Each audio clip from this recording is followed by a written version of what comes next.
और दूसरा, बनाने वालों के विचार अगर नेगेटिव और अशुद्ध हैं, उनकी भावनाएं स्वार्थ वाली हैं, हम उनके हाथ का आम खा रहे हैं, खाना पड़ता है, तो भी मन के ऊपर उस अन्न का थोड़ा बहुत असर तो रहता ही है।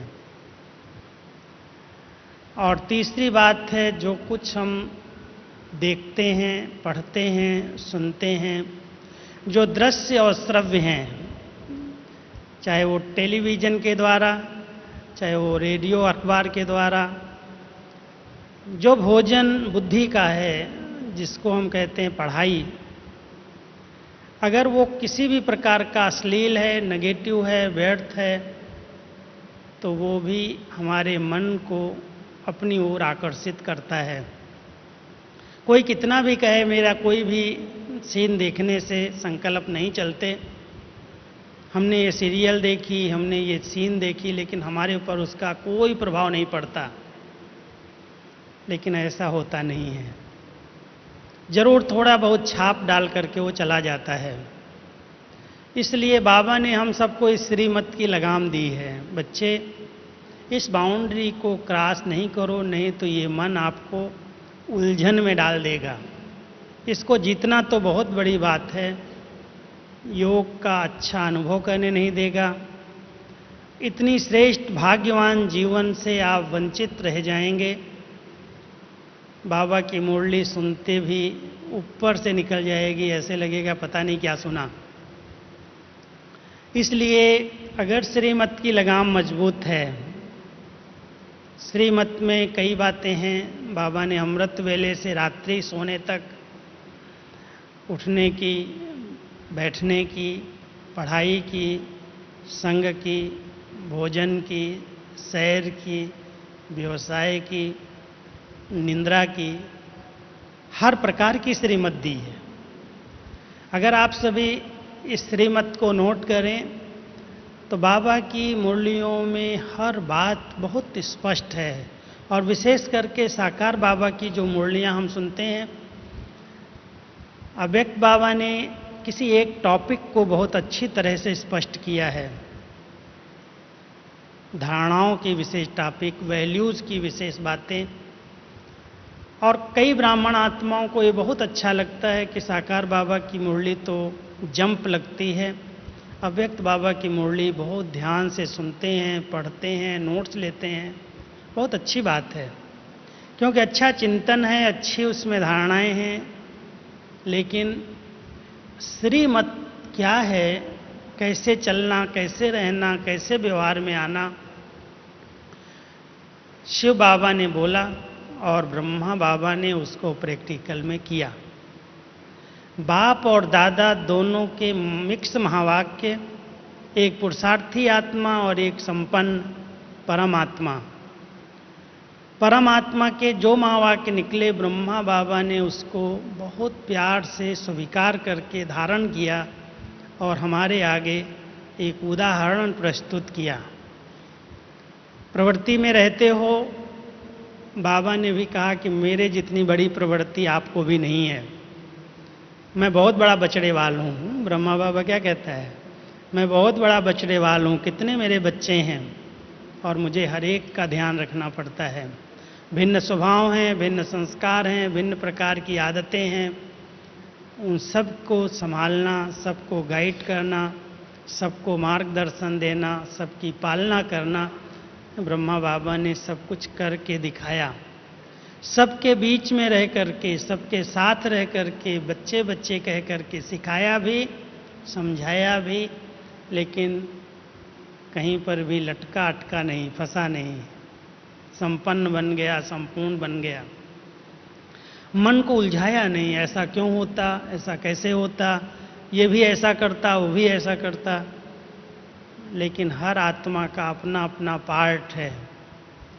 एक बहुत अच्छा पाठ अगर आप सब पढ़ लें तो किसी के भी दृश्य को, किसी के भी पार्ट को देख करके आप विचलित नहीं होंगे। मन को आप सेकंड में ब्रेक दे सकते हैं। और वो बहुत अच्छा पाठ बाबा ने हम सबको बताया। बच्चे, इस ड्रामा के अंदर हर आत्मा का अपना पार्ट, विशेष पार्ट है। और जो सीन चल रही है वो नथिंग न्यू। एक नथिंग न्यू की स्मृति से ब्रह्मा बाबा ने हर दृश्य और हर सीन को देख करके अपने आप को बहुत निश्चिंत, न्यारा और प्यारा बना लिया। अगर उसके अंदर मन को उलझा देते कि ये ऐसा क्यों करता है, इसको ऐसा नहीं करना चाहिए, इसको मैंने इतना सब सिखाया, पढ़ाया, बड़ा किया, फिर भी ये कहना नहीं मानता, तो हो सकता था कि वो भी मन को नहीं जीत पाते। इसलिए अगर हमको मन जीत स्थिति का अनुभव करना है तो उसके लिए बहुत ज़रूरी है हम सब कल बाबा की मुरली के वरदान को हम याद करें। एक तरफ त्रिकालदर्शी स्थिति है, तीनों कालों को बाबा हमारे जानता है, इसका आदि, मध्य और अंत। किस रूप से सारे सर्किल में इसने पार्ट बजाया है। आदि में ये देवात्माएं, महान आत्माएं थी। मध्य में ये माया के अधीन हो गई, वशीभूत हो गई, विकारों के, देहाभिमान के कारण इन्होंने गलतियां की, भूलें की। और अभी अंतिम समय में ये भाग्यवान आत्माएं हैं जिनको भगवान खुद मिला है, खुद पढ़ा रहा है, और फिर से इनको ही मुझे देवता बनाना है।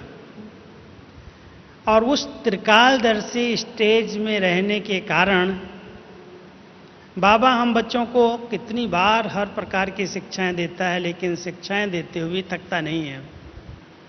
ऐसे नहीं थक गया छोड़ दो, ये तो मानते नहीं हैं, लेकिन जानता है कि इन्होंने ही तो माना था, यही तो बने थे, कोई दूसरे तो आने वाले नहीं हैं।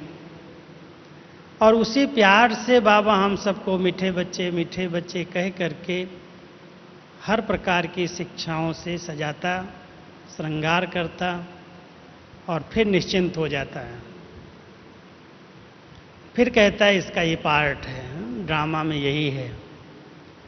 इसलिए अगर आप अपने मन जीत स्थिति का अनुभव करना चाहते हैं तो पहली बात, पहली स्मृति त्रिकालदर्शी स्थिति पर रहो। ये श्रीमत है बाबा की। हर आत्मा के तीनों कालों को समझ करके वर्तमान अच्छे से अच्छा बनाने का लक्ष्य रखो। बीतती हुई को इतिहास कहा जाता है। जो बीत गया, जो कल, उसको कहते हैं कल, काल का नाम है। जो बीत गया वो तो समाप्त हो गया, उसका चिंतन क्यों करूं। और जो आने वाला कल है वो भविष्य है, रहस्य है। रहस्य या बीता हुआ भूतकाल, दोनों में अपने मन को उलझने नहीं देना।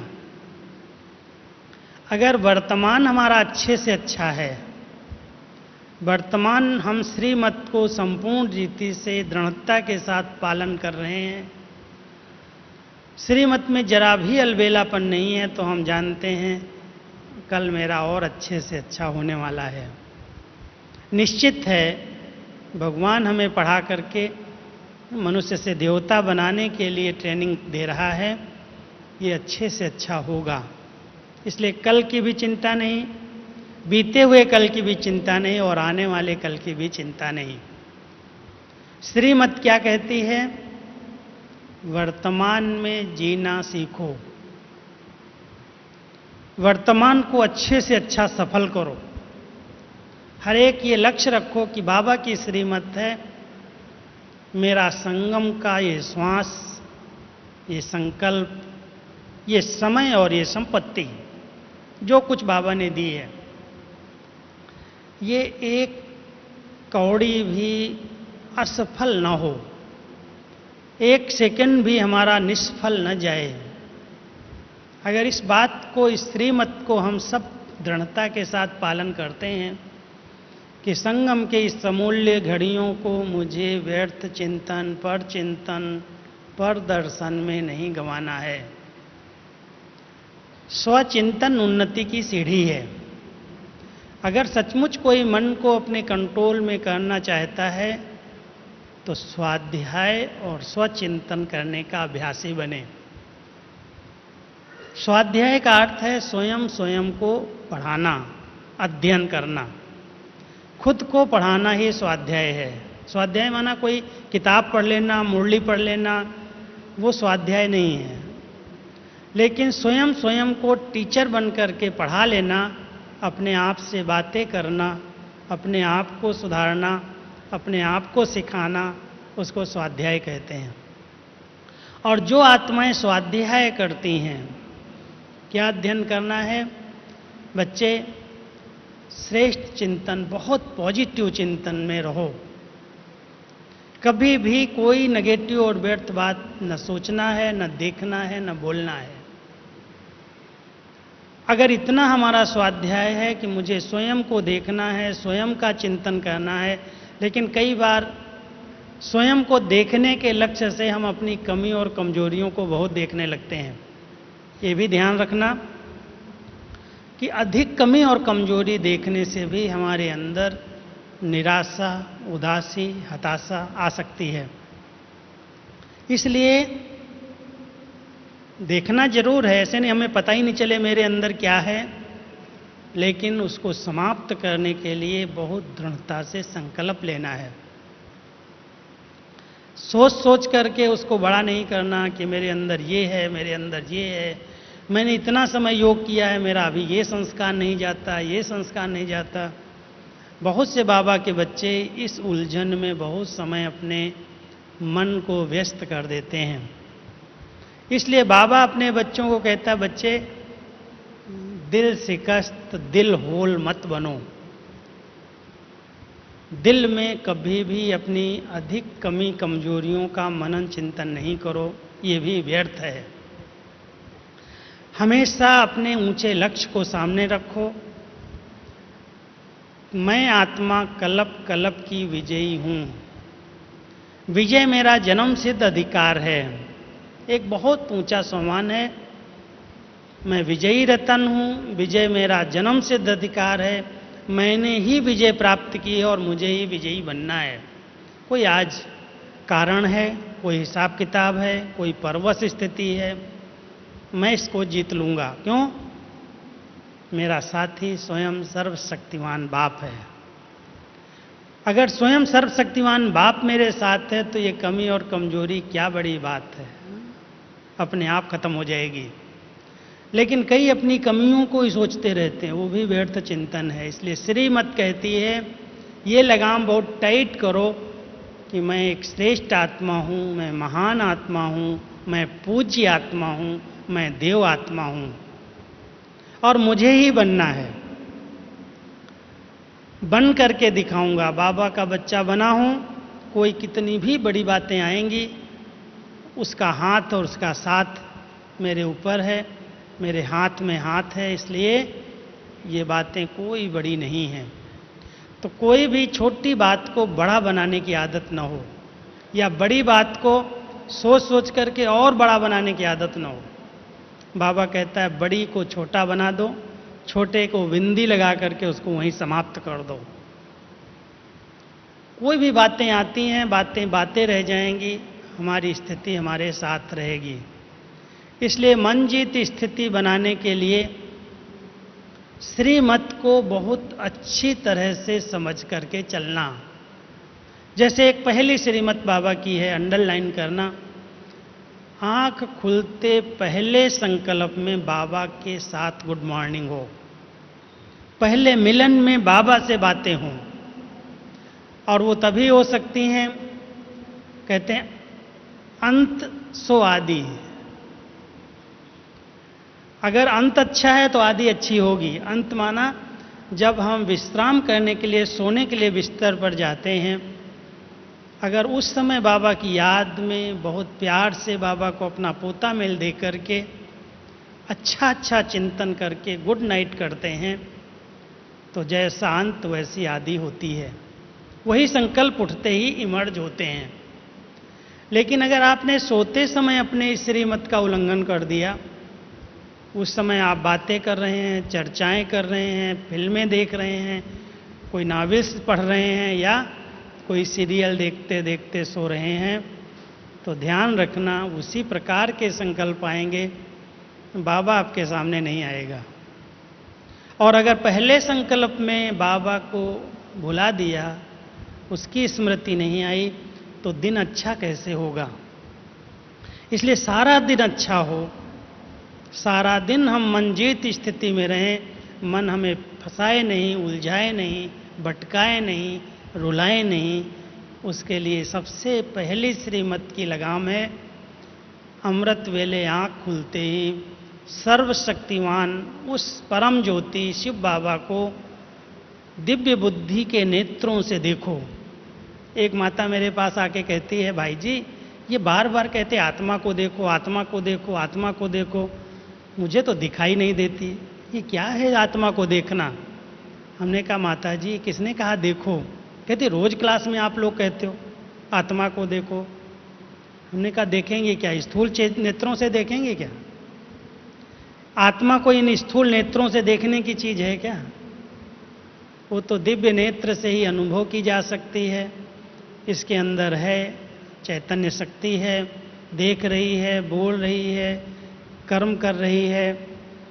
वो अनुभव के नेत्र से देखने की चीज को कई ब्राह्मण आत्माएं इन स्थूल नेत्रों से देखना चाहती हैं, और बाबा से रूह रियान में स्थूल मुख की आवाज को सुनना चाहती हैं, जबकि बाबा को मुख ही नहीं है। बाबा तो हमारी भावना की भाषा को समझता है, हमारे दिल की भाषा को नहीं समझता है। नहीं तो आज बाबा को अगर आवाज़ की भाषा को समझना पड़ता तो कितनी भाषाएं सीखनी पड़े। भारत के अंदर ही कितनी भाषाएं हैं, और हर एक अपनी भाषा में बाबा से रूह रियान करता। हर एक भाषा कौन सी होती है, उसकी हिंदी होगी क्या? और बाबा तो हिंदी ही समझता है, हिंदी में ही बात करता है, हिंदी में मुरली चलाता। तो ऐसा नहीं है कि बाबा ये वाणी की भाषा को सुनना और समझना चाहता है, लेकिन अगर हमारे दिल के भाव और भावनाएं बहुत ऊंची हैं, बहुत श्रद्धा से परिपूर्ण हैं, तो बाबा हमारी उस भावनाओं को समझता है और उन भावनाओं का भावनाओं के रूप में रिस्पॉन्ड करता है। कुछ दिन पहले बाबा ने एक बहुत अच्छी बात कही थी कि अगर मेरे बच्चों को रूह रिहान के रिस्पॉन्ड की ज़रूरत है तो रूह रिहान का रिस्पॉन्ड मैं हमेशा करता हूं, लेकिन मेरे समान स्टेज में जब बैठोगे तब उत्तर कैच कर सकोगे। आपने इस बात को शायद अंडरलाइन किया हो, 1 महीने के अंदर ही मुरली चली है, उसमें बाबा ने बहुत स्पष्ट कहा है कि मैं निराकार ज्योति बिंदु परम धाम से बच्चों से मिलने के लिए खास सूक्ष्म वतन में अव्यक्त शरीर में प्रवेश करता हूं, अव्यक्त ड्रेस लेता हूं, और तुम बच्चे यहां मिट्टी की ड्रेस को पहन करके बैठे हो। मैं अव्यक्त वतन में लाइट की ड्रेस में हूं। तुम चाहो कि मैं बाबा से बातें कर लूं, मुझे बाबा कुछ उत्तर दे, कभी भी आप बाबा के उत्तर को कैच नहीं कर पाओगे। बाबा के उत्तर को कैच करने के लिए आपको उसी लाइट की ड्रेस में पहुंचना होगा, और लाइट की ड्रेस के लिए ही मन जीत स्थिति की जरूरत है। मन ही लाइट की ड्रेस का निर्माण करता है। मन माना शुद्ध संकल्पों का पुंज, जो हमारे संकल्प बहुत अच्छे अच्छे हैं, चलते हैं, फास्ट नहीं है, विस्तार नहीं है, लेकिन एक मैं शुद्ध आत्मा, पवित्र आत्मा, महान आत्मा, देव आत्मा इस भ्रकुटी आसन पर परमात्मा की प्रिय मूर्ति के रूप में विद्यमान हूं, विराजमान हूं। अब ये आप चिंतन कीजिए, इस चिंतन से आपका जो ओरा निर्माण होगा, आभा मंडल बनेगा, वही आपकी लाइट की ड्रेस है। और उस लाइट की ड्रेस से आप सेकंड में उसी आधार से बाबा के सन्मुख पहुंच सकते हैं, सूक्ष्म शरीर के माध्यम से बाबा से बातें कर सकते हैं, रिस्पॉन्ड प्राप्त कर सकते हैं। लेकिन इसमें मन भटकना नहीं चाहिए। मन के अंदर अगर कोई भी एक साधारण और व्यर्थ संकल्प आ जाता तो वो लाइट की ड्रेस, व्हाइट ड्रेस, शुद्ध ड्रेस मैली हो जाती है। इसलिए परहेज क्या है, लगाम क्या है? हर एक ध्यान रखे कि अब संगम के समय पर मुझे कोई भी व्यर्थ संकल्प, विकल्प, विकारी संकल्पों को अलाउ नहीं करना है। आप कहेंगे कैसे हो सकता है, ये तो बड़ी बात है। इतने समय से हम इस बॉडी कॉन्शियस में रहे हैं, 63 जन्म से आत्मा इस शरीर भान में रही है।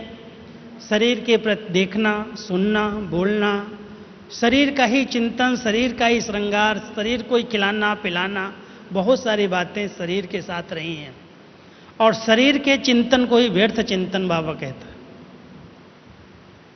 बहुत काल से ये अभ्यास करना होगा, इस संकल्प को बार बार रिवाइज करना पड़ेगा, दोहराना होगा। मैं एक लाइट हूँ, मैं एक माइट हूँ, मैं एक चैतन्य शक्ति हूँ, मैं इस भ्रकुटी आसन पर विराजमान एक आत्मा हूँ। आप इस चिंतन को रिवाइज करके अपने आप को इतना अच्छा सुंदर लाइट के रूप में अनुभव करें। आप अनुभव करेंगे मैं बहुत हल्का हूँ। लाइट के दो अर्थ हैं, एक हल्का हूँ, एक प्रकाश है, ज्योति है। और उस लाइट स्वरूप में स्थित होते ही आप हल्के हो जाएंगे इस शरीर से। देह अलग है, देही अलग है। और ये जब अनुभूति होगी कि मैं इस देह से अलग एक चैतन्य सत्ता, एक बहुत सूक्ष्म आत्मा हूं, तो वो एनर्जी जो है, वो जो लाइट है, वो अपने आप ऊपर बाबा के पास जाएगी और बाबा की लाइट का अनुभव होगा। बाबा से रूह ज्ञान का रिस्पांस मिलेगा, बाबा से बहुत मीठी मीठी वार्तालाप होगी। इसलिए हर एक को ये अनुभव करना है। यहाँ पर तो करके देखो कि हम कम से कम इस भट्टी के अंदर बाबा से मीठी मीठी बातें करने का अनुभव करें। अब उसके लिए आपको इस ड्रेस को चेंज करने की आदत डालनी है।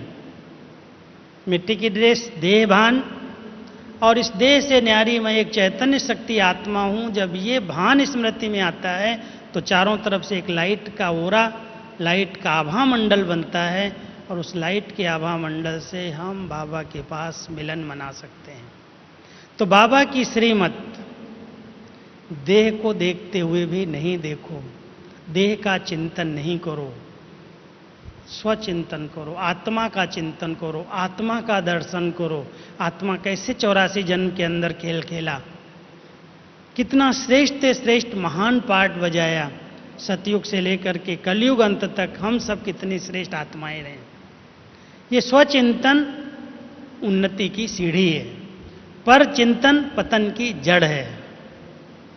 अब ऐसा स्वचिंतन करने वाली आत्मा जो सदा अपने चिंतन में रहती है, श्रेष्ठ चिंतन में रहती है, वो मन जीत बन जाती है। उसके सब संकल्प शुद्ध और शांत हो जाते हैं, अधैर्यता के संकल्प नहीं आते।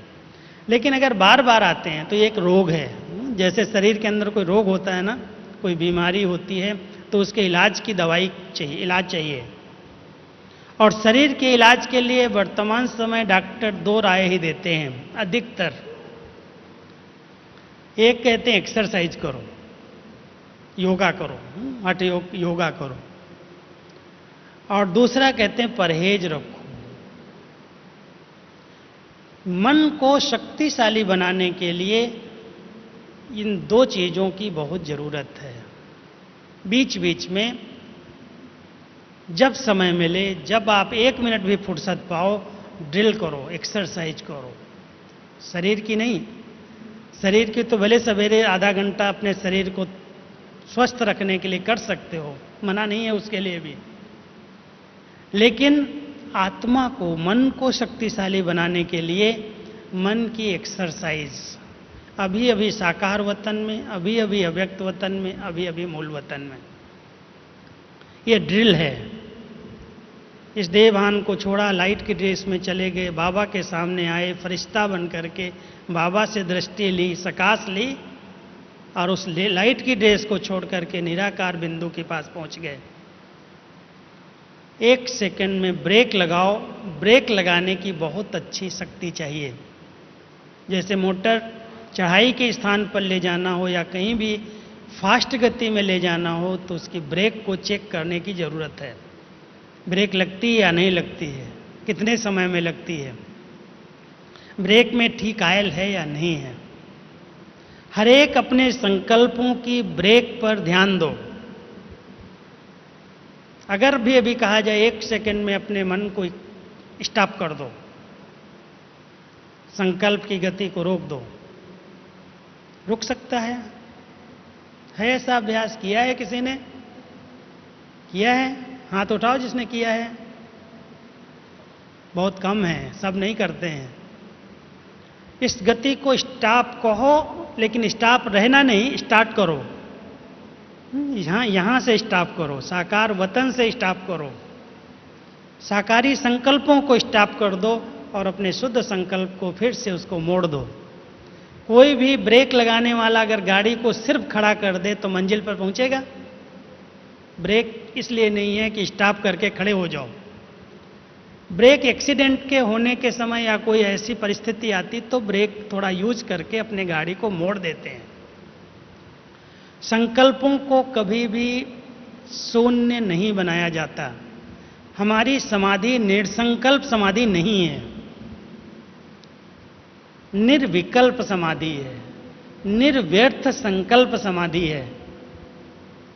संकल्प ही नहीं चलेंगे क्या? संकल्प तो सारा कल्प चलते हैं, उसका नाम है संकल्प, जो सारा कल्प चले हैं। मोटर के अंदर आए हैं, शरीर के अंदर आए हैं, ब्रेन में मिला है उसको, संकल्प उसके चलेंगे। लेकिन कोई भी संकल्प जो हमारे काम का नहीं है उस पर ध्यान दो।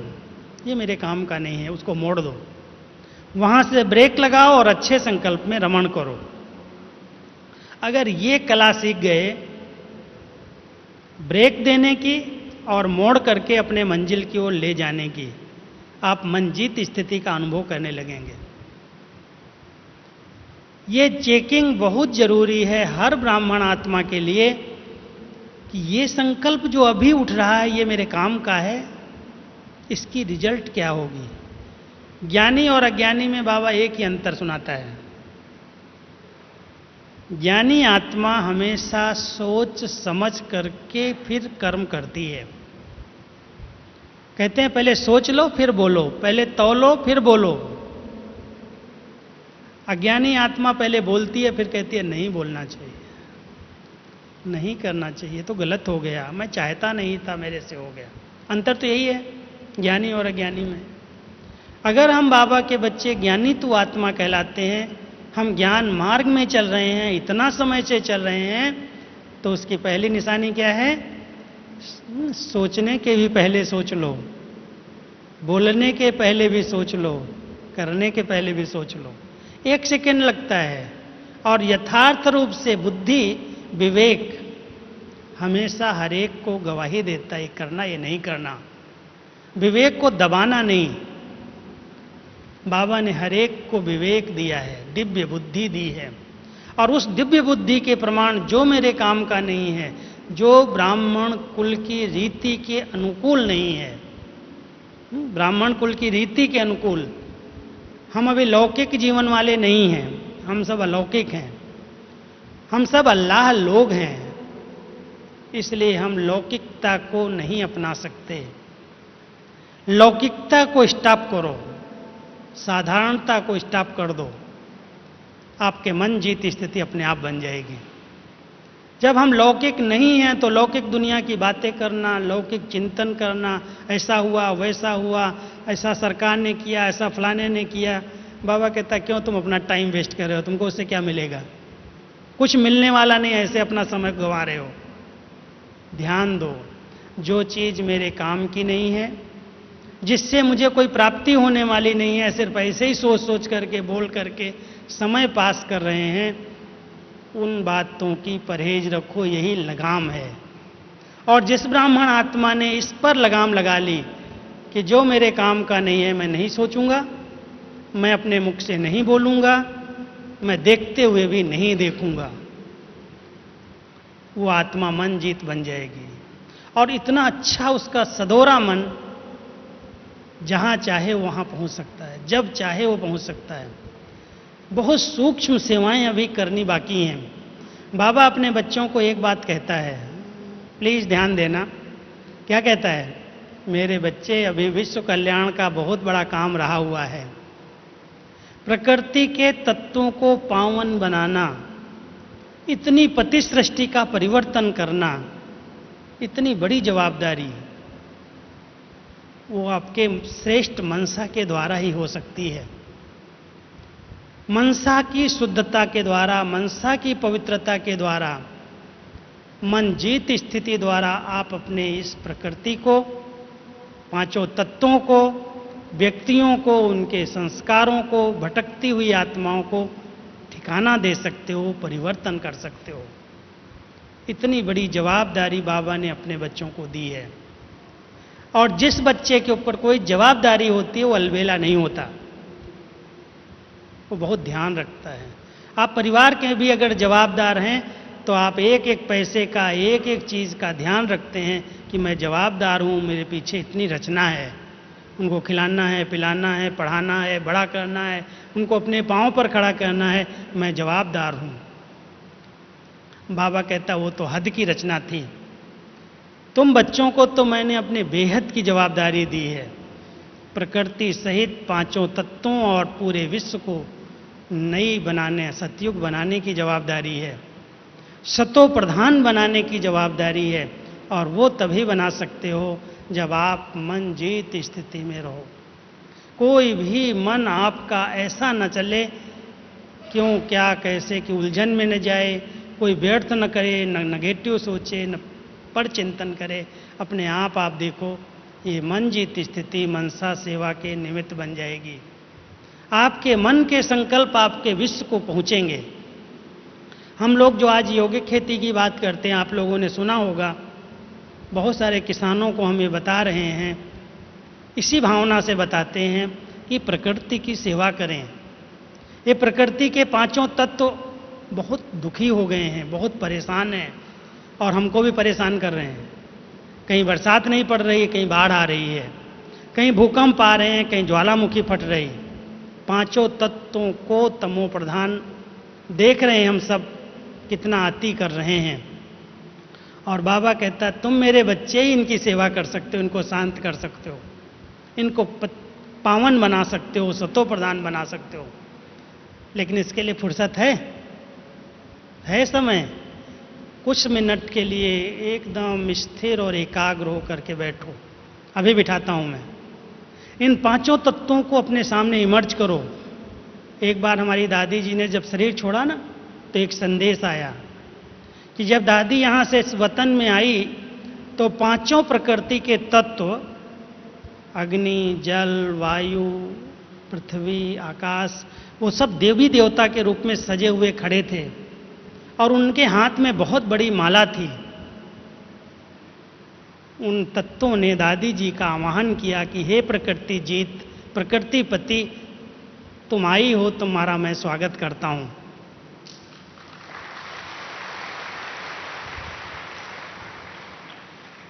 इसी तरह से हम सभी भी 5 मिनट के लिए इन पांचों तत्वों का आवाहन करें। जैसे सामने हैं और हमसे वो बहुत मीठी रूह रियान कर रहे हैं, हम उन्हें कह रहे हैं आप शांत हो जाएं, आप सबको सुख दें, आप सबके लिए शुभ चिंतक बने, आप सबके दाता हैं, सबको देने वाले हैं, इसलिए आपको देवता की संज्ञा दी गई है। आप देव आत्माओं की तरह देवता हैं। ये सब प्रकृति के तत्व हमारे सेवक थे जब हम मन जीत स्थिति में थे, लेकिन हम मन गुलाम बन गया इस देह का, प्रकृति का, तो ये प्रकृति के तत्वों ने उपद्रव करना शुरू कर दिए। अब फिर से हम मंजीत स्थिति में अगर बैठ करके अपने भ्रकुटी आसन पर बैठ करके सिर्फ ये शुद्ध संकल्प करेंगे, ये प्रकृति रचना है, प्रकृति पति मेरा परमात्मा पिता मेरे साथ है और उसको शांति की, पवित्रता की, स्नेह की किरणें दे रहा है। तो हम बाबा की किरणों को, प्रकृति पति की किरणों को पहले अपने ऊपर लेंगे और फिर पांचों तत्वों को प्रकृति के वो किरणें देंगे। ऐसे लगेगा जैसे सूर्य की किरणें किसी कांच के ऊपर पड़ती हैं तो कांच के थ्रू रिफ्लेक्ट होकर के दूसरे स्थान पर बहुत तेज हो जाती हैं। ऐसे ही बाबा की परम पवित्र किरणें मेरे ऊपर आई, आत्मा कांच के ऊपर आई और वो रिफ्लेक्ट होकर के प्रकृति के तत्वों को पावन बना रही हैं, सतो प्रधान बना रही हैं। वो हमें सहयोग दे रहे हैं, वो शांत हो रहे हैं, सुखी हो रहे हैं। ऐसे शुभ संकल्प के साथ हम इन पांचों तत्वों की सेवा करेंगे। तो चलो अभी हमारे साथ 5 मिनट के लिए पहले अपने आसन पर बैठना, फिर अपने मन को ऑर्डर करना, हे मन तुम इन पांचों तत्वों का आवाहन कर और इनके साथ बहुत सुंदर मीठी वार्तालाप कर।